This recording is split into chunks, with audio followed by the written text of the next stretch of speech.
Today, we're going to look at what you call the design pyramid. What exactly is that? So when I talk with people, the initial appointment, they're just a lot of people. Most people are overwhelmed with how do you start? What do I look for first? Or what about this? Or what would you do here? And I have to kind of rein them in and say, I want you to put blinders on and quit thinking about all the elements of a room.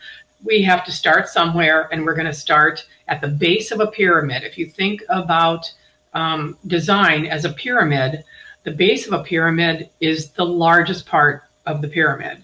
So think of a room. You first thing you want to look for is the largest pieces in the room.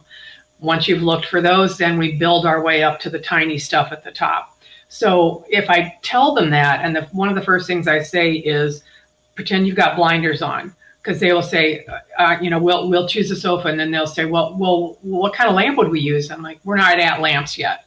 So put those blinders on. We don't even think about that. We have to build the room from the ground up, and not think about other things until we actually get to that point where it makes sense.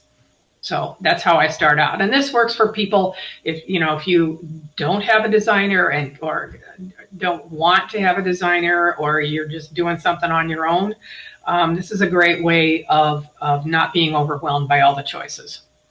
Very interesting and goes against what I would normally think when designing a room.